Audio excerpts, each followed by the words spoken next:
Cette conférence de presse a permis au président de l'ONG Éveil d'Afrique, Huguin Kaya Mikala, de fixer l'opinion nationale et internationale sur les préparatifs du colloque sous-régional qui se tiendra du 27 au 29 août à Brazzaville sur le thème « Tradition et biodiversité au centre du développement durable en Afrique centrale ». Les enjeux et perspectives de la COP 30 dont la société civile congolaise sera partie prenante. Et qu'est-ce qui menace la biodiversité? Une agriculture non contrôlée, une chasse non contrôlée, mais aussi les impératifs du changement climatique. Alors, Éveil d'Afrique s'est dit, pourquoi ne pas être celui qui sonne l'alarme en se lançant dans une prévision futuriste pour organiser un colloque comme celui-ci, aller sur des bases où la société civile aura, elle, son mot à dire et ses propositions pour préserver cette biodiversité. Mesdames et messieurs, nous ne sommes pas dans une citadelle qui est totalement épargnée de la destruction suite au changement climatique. Bien au contraire.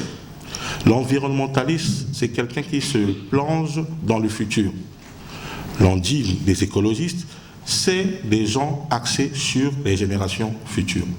Alors, l'idée pour nous ici, c'est donc de continuer à être les champions de la biodiversité, donc en la préservant pour des générations futures.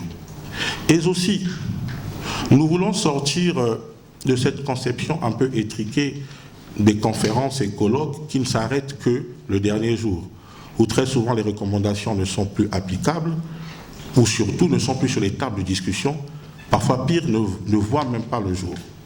Donc ce colloque pour nous, c'est éventuellement se fixer des objectifs, de trouver véritablement une feuille de route qui présentera l'implication de la société civile dans le cadre de la lutte pour la préservation de la biodiversité et être présent à ce grand rendez-vous d'Erevan en Arménie en 2026 lors de la COP sur la biodiversité.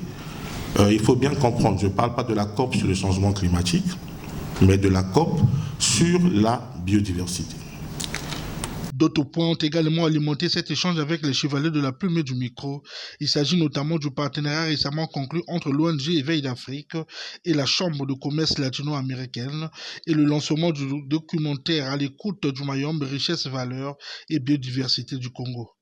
Et comment nous nous organisons? Bon, déjà, pour la petite histoire, la participation à la COP relève de l'obtention d'une accréditation.